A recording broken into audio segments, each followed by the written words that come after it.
Good day, ladies and gentlemen. I'm Harpreet Kapoor, the moderator of this call. Thank you for standing by and welcome to the Nucleus Software quarterly earnings conference call for the fourth quarter and year ended on 31st March 2021. For the duration of the presentation, all participants' lines will be in listen-only mode. We will open the floor for Q&A post the presentation.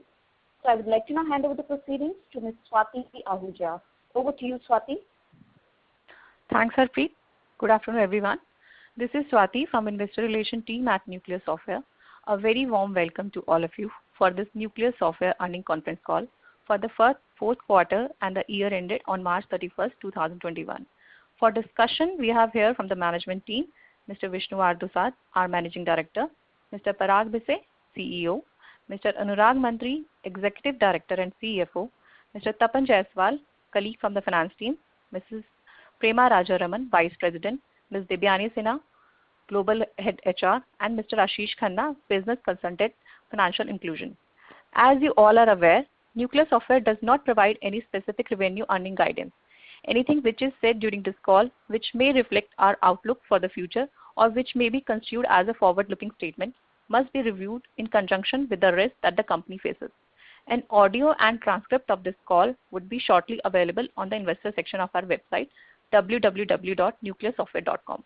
With this, we are now ready to begin with the opening comments on the performance of the company for the quarter and the year ended on March 31st, 2021 from the MD. And post that, we would be available for the Q&A session. With this, I now pass it over to Vishnu sir. Over to you, sir. Thanks, Swati, and good afternoon and a warm welcome to this investor call for Nucleus Software's quarter and year ending March 2021. Tough times and extremely tough situations that all of us are going through. Glad to let you know that the financial year 2021 was not as bad financially as we had visualized it to be at the beginning of the year. However, the last couple of months have been rather tough in terms of number of COVID-19 cases. Our task force of more than 100 members was working round the clock to ensure that our colleagues and their family members who got infected got the best care that could have been arranged. It was a challenging year, but we were able to maintain our revenues. We are seeing a strong demand for our product offerings and believe that both product and services offerings, and believe that barring any unforeseen circumstances, we should do better this year. On that note, I now hand over to Parag Bhise, our CEO. Thank you very much, Vishnu, for the opening address. Hello, everyone. A very good afternoon to you all and welcome to this investor call.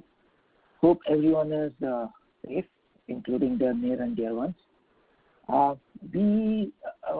We had a significantly tough last quarter, as Vishnu said, and also a challenging last year. Especially about the last quarter, the COVID second wave struck us badly, the way it struck the rest of the country. It was very unfortunate that we lost 7 dear colleagues to this disease, and more than 450 nucleites, as we call them, our associates, and their family members were severely impacted. While we think we are now out of the second wave, another problem that we are dealing with, which hit us in this quarter, around this quarter, was a severe rate of attrition, which I believe also is the industry trend due to the rigorous and speedy movement towards a digital economy, as well as high domestic demand due to increased offshoring work owing to travel restrictions. If this was not enough, very recently, just last Sunday, we were subject to a malware attack about which most of you would now be aware of. The first 2 challenges mentioned do have a reflection on our quarterly results. Needless to mention that we are fighting back on all these fronts and hope to be soon back on our feet and running faster than before. Thank you very much.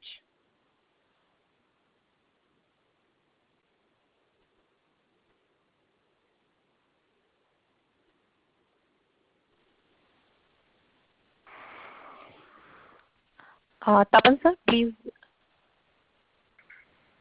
Okay. take this lead as financial Thank you, highlights. Parag, and sure. Thank you, Swati. Thank you, Parag sir. And key highlights from financials are revenue. Our consolidated revenue for the quarter is at rupees 124.2 crores against rupees 124 crore quarter-on-quarter and rupees 138.2 crore year-on-year. For the year, it is rupees 513.5 crore against rupees 520.8 crore for the previous year. Overall revenue in foreign currency, including India rupee revenue, is $16.9 million for the quarter against $16.8 million quarter-on-quarter and $19.4 million year-on-year. For the year, it is $69.6 million against $73.8 million for the previous year. Product revenue for the quarter is at rupees 105 crore against 103.2 crore quarter-on-quarter and rupees 111.9 crore year-on-year. For the year, it is 430.2 crores against 414.3 crores for the previous year. Revenue from project and services for the quarter is at rupees 19.2 crore against rupees 20.8 crore quarter-on-quarter and rupees 26.3 crore year-on-year. For the year, it is rupees 83.4 crore against rupees 106.5 crore for the previous year. As for expenses, cost of delivery, including cost of product development for the quarter, is 63.6% of revenue against 67% of revenue quarter-on-quarter and 60.9% of revenue year-on-year. In absolute terms, this is rupees 79 crore against 83.1 crore quarter-on-quarter and rupees 84.2 crore year-on-year. For the year, it is 332.7 crores against 343.8 crore for the previous year. As for marketing and sales expense for the quarter, it is 3.7% of revenue against 3.3% of revenue quarter-on-quarter and 5.2% year-on-year. In absolute terms, this is rupees 4.6 crores against rupees 4.0 crore quarter-on-quarter and rupees 7.2 crore year-on-year. For the year, they are at 15.5 crore against 34.9 crore for the previous year. As for general and administration expenses for the quarter, it is 7.3% of revenue against 8.7% of revenue quarter-on-quarter and 11.3% year-on-year. In absolute terms, this is rupees 9.1 crore against 10.8 crore quarter-on-quarter and rupees 15.6 crore year-on-year. For the year, they are at rupees 37.1 crore against 49.1 crore for the previous year. As for EBITDA, it is rupees 31.5 crore against 26.1 crore quarter-on-quarter and 31.2 crore year-on-year. For the year, EBITDA stands at rupees 128.1 crore against 93.1 crore in the previous year. Other income from investment and deposit is at rupees 6.7 crore against 9.2 crore quarter-on-quarter and rupees 8.7 crore year-on-year. Total other income for the quarter is at rupees 7.2 crore against rupees 10.3 crore quarter-on-quarter and rupees 10.3 crore year-on-year. For the year, other income from investment and deposit is at rupees 34.3 crore against 31.8 crore for the previous year. Total other income for the year is at rupees 39.6 crore against 37.2 crore for the previous year. Total taxes are at 8.2 crore against 8.1 crore quarter-on-quarter and 10 crore year-on-year. For the year, taxes are at 35.9 crore against 27.8 crore in the previous year. Net profit is at rupees 27.35 crore for the quarter against 24.8 crore quarter-on-quarter and 28.1 crore year-on-year. For the year, it is rupees 117.9 crore against 89 crore in the previous year. Other comprehensive income is at negative 1.5 crore for the quarter against positive 1.5 crore quarter-on-quarter and negative 6.4 crore year-on-year. For the year, it is rupees 1.9 crore against negative 7.5 crore in the previous year. Total comprehensive income, which includes net profit and other comprehensive income, is at rupees 25.9 crore for the quarter against 26.3 crore quarter-on-quarter and rupees 21.7 crore year-on-year. For the year, it is at 119.9 crore against 81.5 crore in the previous year. As for EPS for the quarter, it is at 9.42 as against 8.55 in the previous quarter and 9.69 in March 20 quarter. For the year, it is rupees 40.62 against 30.64 in the previous year. In terms of foreign currency hedges, on March 31, 2021, we had $4.75 million of forward contracts at an average rate of 75.06.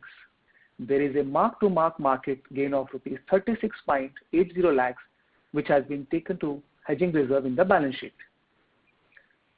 As for revenue contribution from the top 5 clients in the quarter is 27% as against 29% in the previous quarter. The order book position is rupees 477.9 crore, including rupees 450.5 crore of the product business and rupees 27.4 crore of project and services business. In December 31, 2020, the order book position was rupees 460.6 crores, including rupees 428.3 crores of product business and rupees 32.3 crores of project and services business.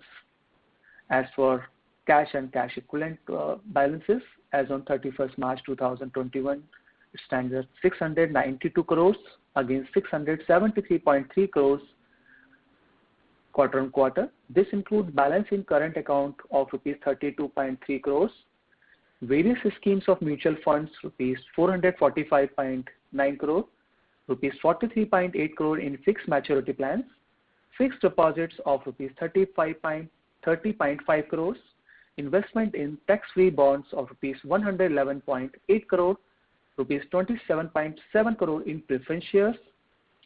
With regards to receivables, we are at 85.7 crores against 90.2 crores previous year.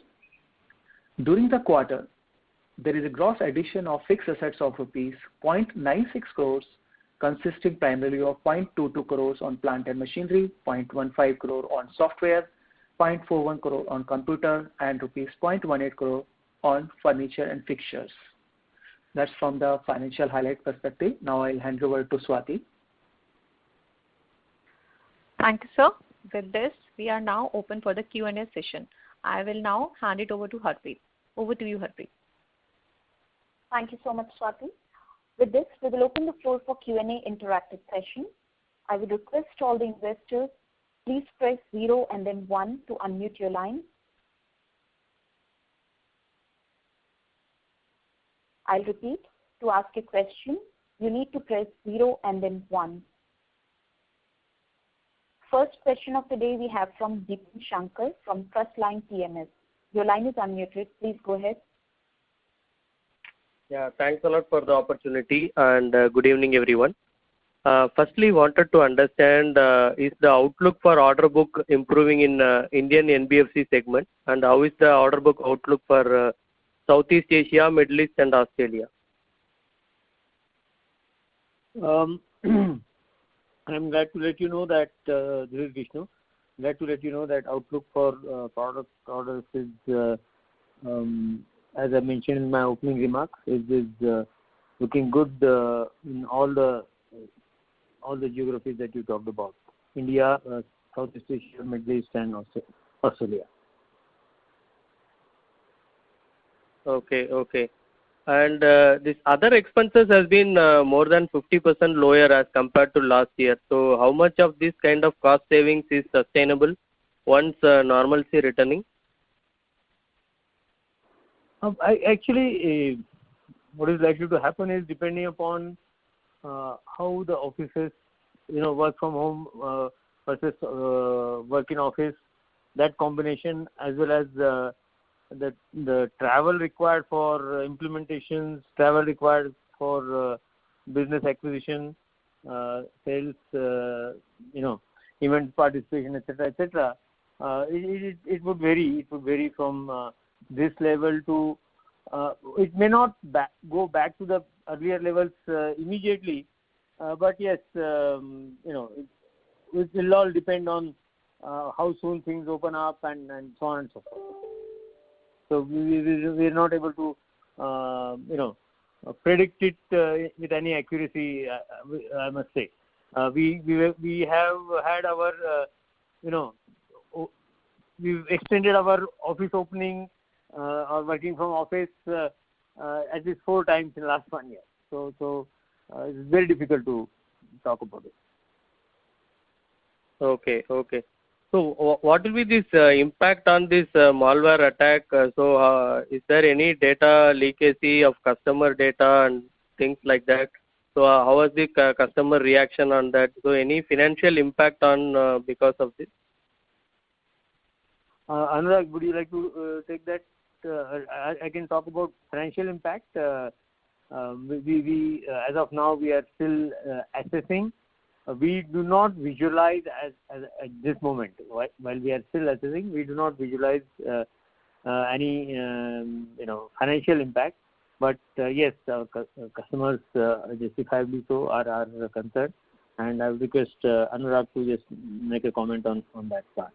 Sure. So we basically do not keep any customer data on any of our platforms and servers. None of the customer information is kept at our end, and that's why we are extremely confident that since the data doesn't reside at our end, there's no question about customer data being impacted. And we are also talking about we are in the process of assessing the financial impact as per the investigations going on. We do not anticipate anything, any impact so far. Okay. And lastly, we have been talking about higher attrition for Nucleus. So are we expecting some employee costs to increase in the future to arrest this attrition? Yes, certainly. Board in yesterday's board meeting, the board had a close look at this particular aspect of the functioning, and indication is that the employee cost will increase. Okay. Thank you and all the best. Thank you.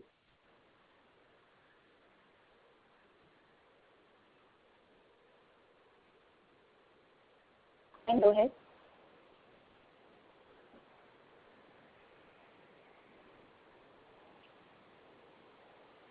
I repeat, Simranjit Singh Bhatia from Simply Global. The line is unmuted. Thank you.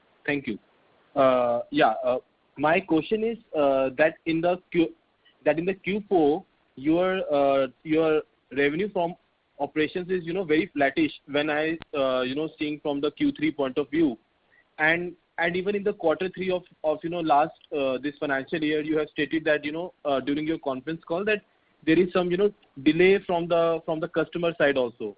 So I want to know your view going forward, how you are seeing this means in terms of the revenue generation in the next couple of quarters on the top line front.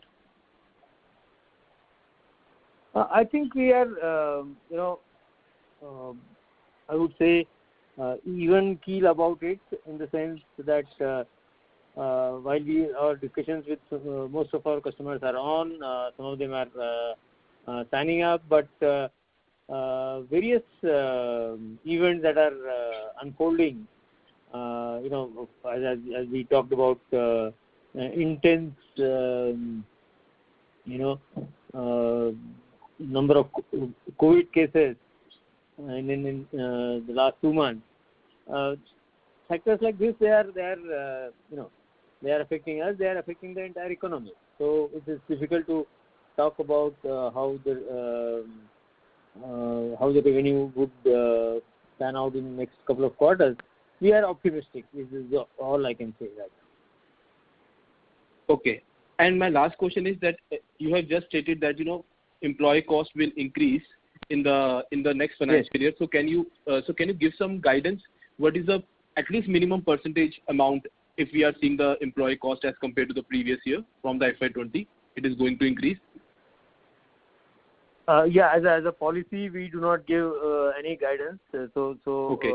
I won't be able to talk about any specific number. Sure. Done. Thank you. All the best. Yeah. Thank you. Next we have Alok from M3 Investments. Your line is unmuted. Please go ahead. Yeah, thank you. This is Anuj Sharma. Vishnu, I had few questions on our business. One is, earlier during the year, we were cautious on the NBFC segment, and rightly so. What is our outlook now in the NBFC segment and opportunities in the same? I think the NBFC segment is going through a real, difficult period right now because of the economy, because of the moratoriums, and so on. And then at the same time, there is enough of fintech activity also, which is wanting to leverage this opportunity.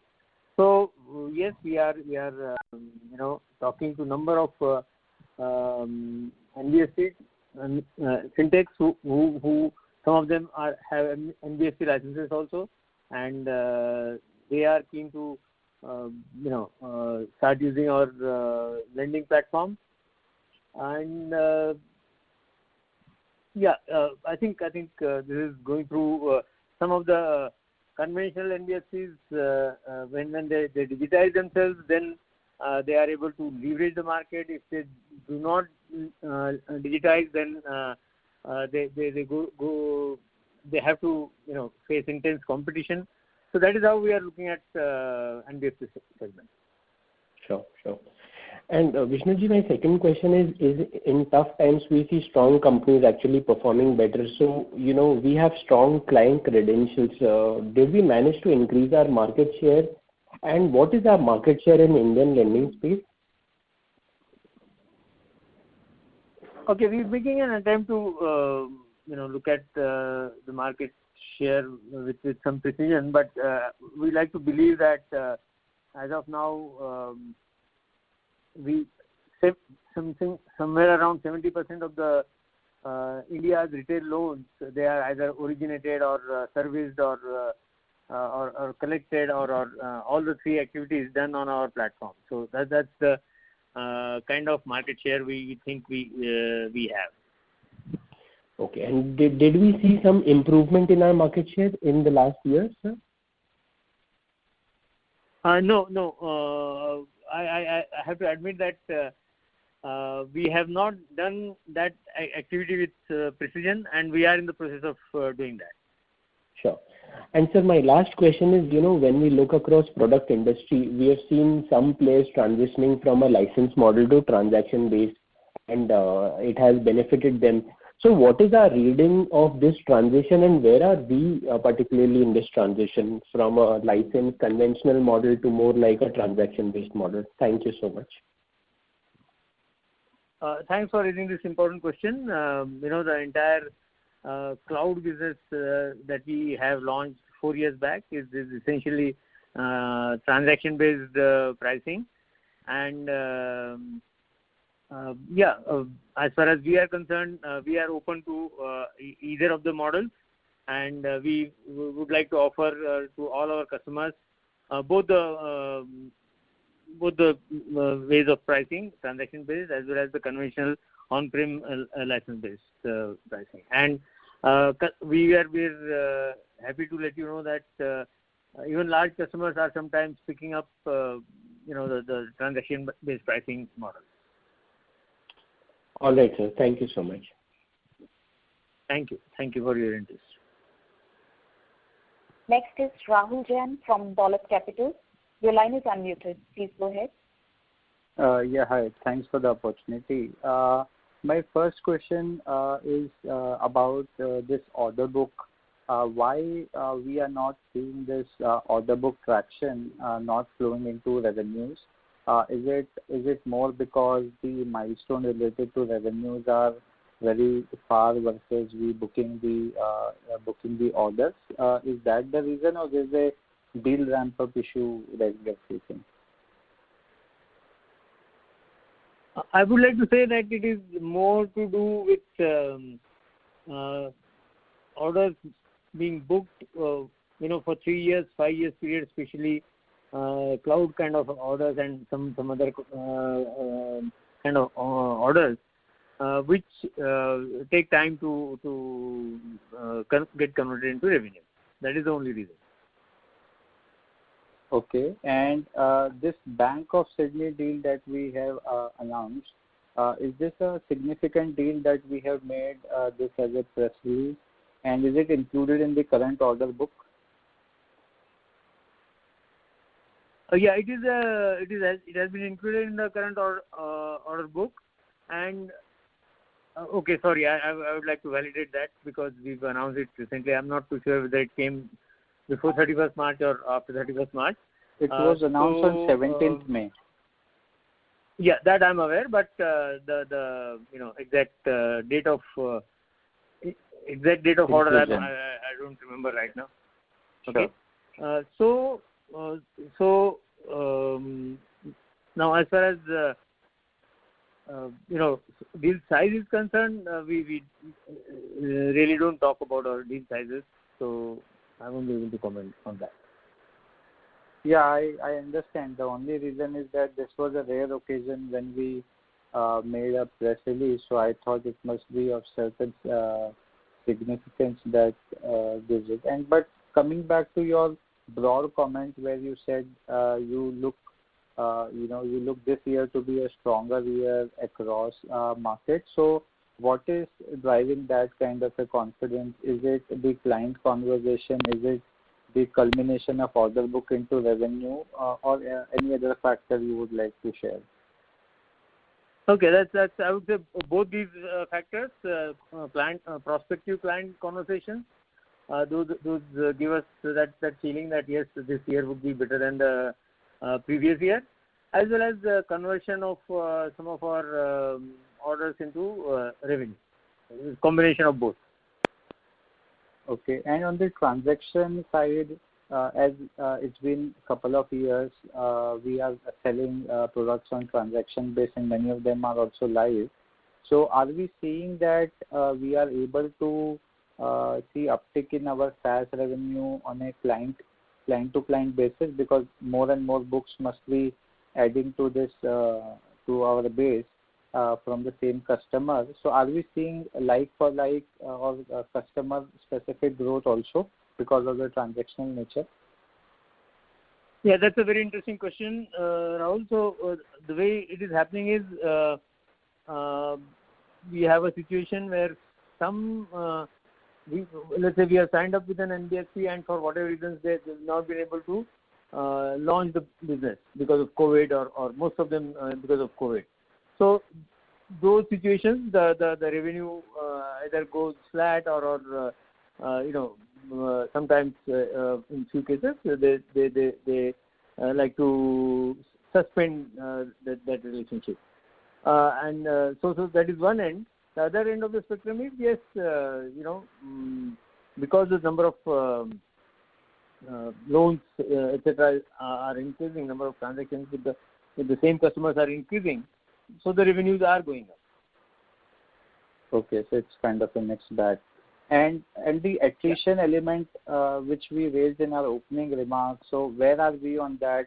Do you think we have a risk of lower implementation or any other element of the business getting affected just because we may find it difficult on the supply side, or is it too early to impact the revenue, but it's a kind of a warning moment for us?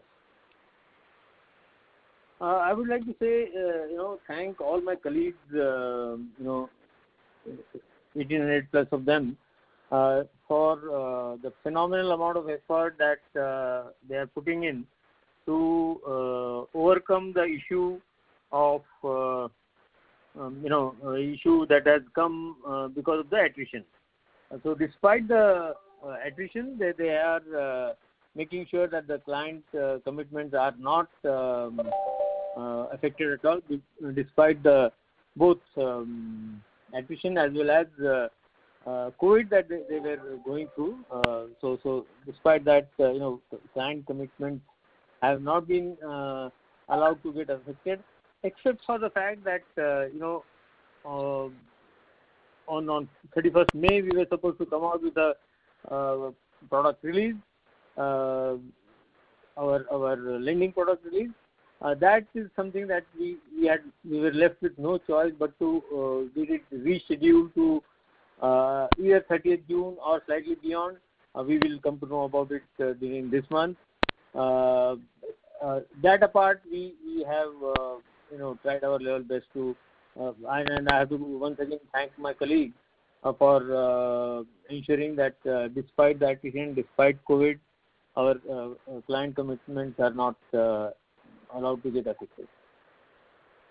Okay, appreciate it. Just last suggestion or request from my side is that when we give our initial financial data which is shared by Tapan, instead of just reading that data, if we could just add one remark or anything like why a particular cost is higher or lower or anything which is worth mentioning in those line item, I think those that way it will become far more helpful for us to note down those things. Thank you.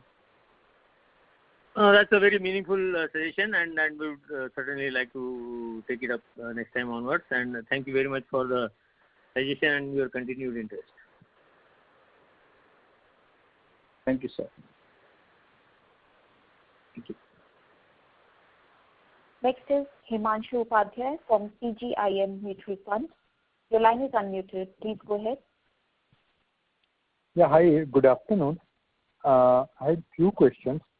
The first one was in the last quarterly con call, you mentioned that we are doing a lot of work on the sales improvement and sales related stuff. Okay, and about our own resources also.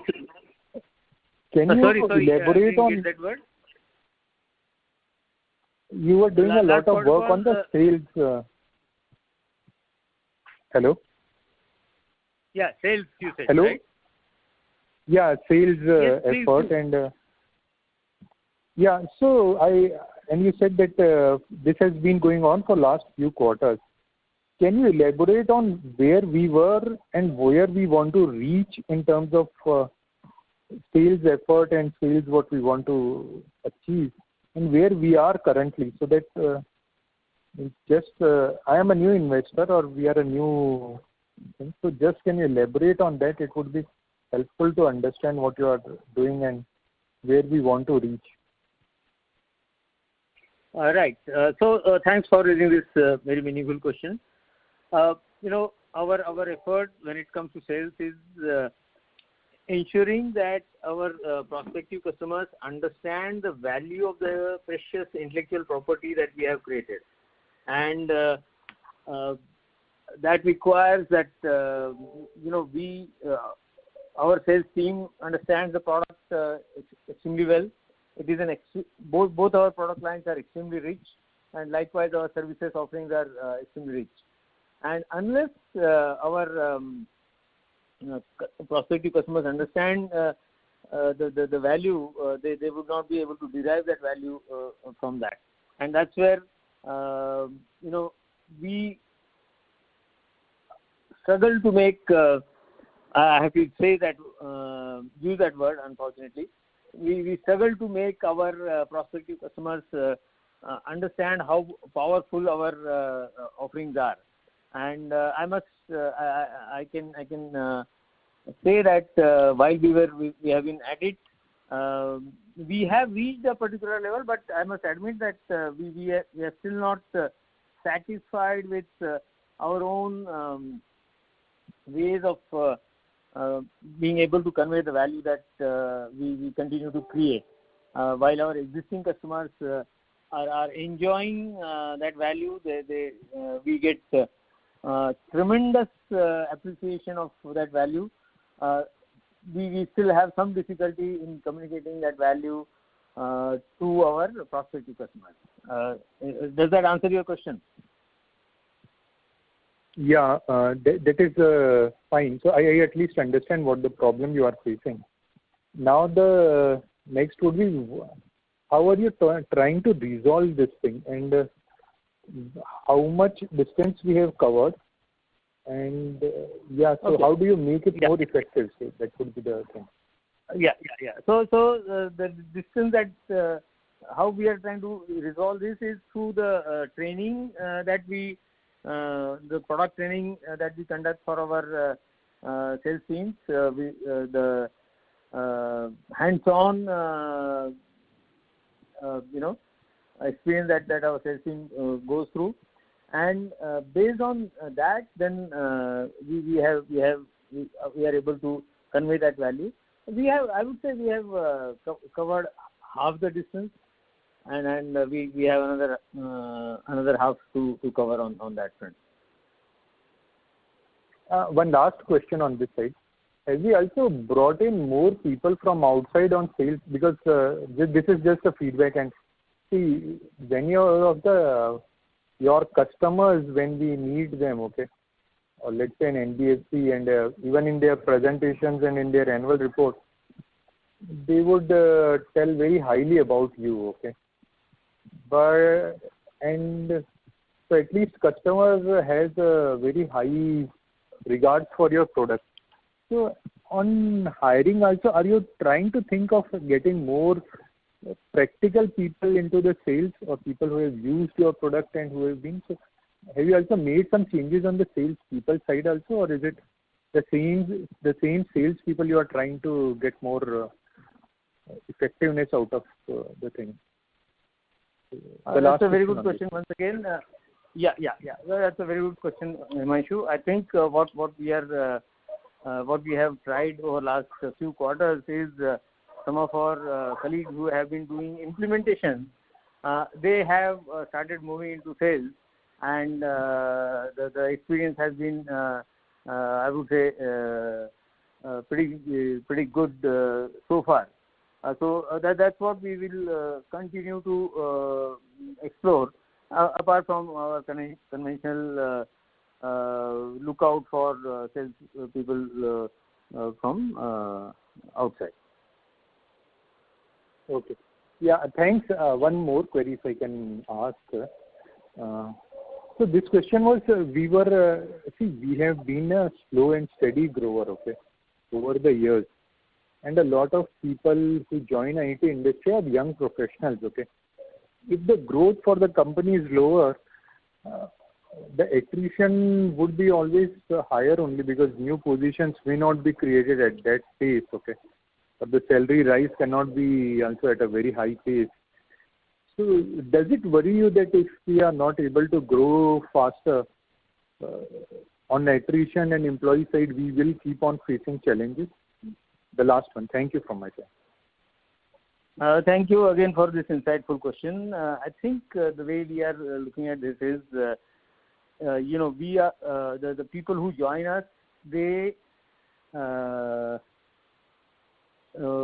for them the financial part is not the only thing for which they join. They do join us for the learning environment and also the impact that their work creates on the society. So with these two factors that come in, we are able to attract the right talent. The current phase of attrition, which is I would say pretty high, that is, I would say, is one-off, and we are making long-term changes to ensure that our attrition then in future remains low. Okay. Thank you from my side. Thank you, Himanshu. Before taking next question, I'll announce again. If you wish to ask a question, you need to press 0 and then 1. Next, we have Samar Singh from TPS Capital. Your line is unmuted. Please go ahead. Good afternoon, sir. How are you? Good afternoon. How are you? My question was regarding this Australia, Bank of Sydney win for us. Is this our second sort of FinnOne Neo order win in Australia? Is that right? That is absolutely right. Okay. And which was the first one? Which company was that? I'm not too sure. We have as of now the permission to talk about it, the name, but the implementation is on. Parag, would you remember? If we have the permission to make it public? No, sir. I'm not very sure whether we have taken explicit. Yeah. So we would rather hold ourselves back on that. The first customer is of course Bank of Queensland in Brisbane. Okay. So we won Bank of Queensland in I think 2016, if I'm not mistaken. 15 it was. Yeah. Thanks for keeping close track. So 2016, and then I think we won the order slightly earlier, and then we started implementation in 15. Yeah, please go ahead. Yeah, you were saying something? And then I think we had a Finaxia order win as well. That was in I think last year in Australia. No, we do not have a we do not have a Finaxia customer yet in Australia. No. Okay. So, I mean, I understand that the Australian market is, sort of a mature market with the banks means having sophisticated systems, and the conversion time, is longer than other markets. So, but we've been in this market for some time now, and I think last win was 5 years ago as far as FinOne Neo is concerned. So, is that pace picking up now? And and the other part is it gets into the previous question, which is how are we more effective with our sales? And if you implemented something in 2015-16, and I was listening to one of your interviews, and you were talking about how our product significantly decreases loan origination times for banks. So shouldn't we automatically be getting more inquiries and more conversions at a quicker pace in this market? No, I quite agree with you. I think the 16 to 19 that year, those 2 years or those 3 years have gone in getting the market to understand that this is a company which is worthy of their focus or their attention. And post that, I think we are now looking at a steady stream of orders, some large, some small. That's how we look at Australian market. So we won't have to wait for another 4 or 5 years for a win from Australia. No, not certainly not.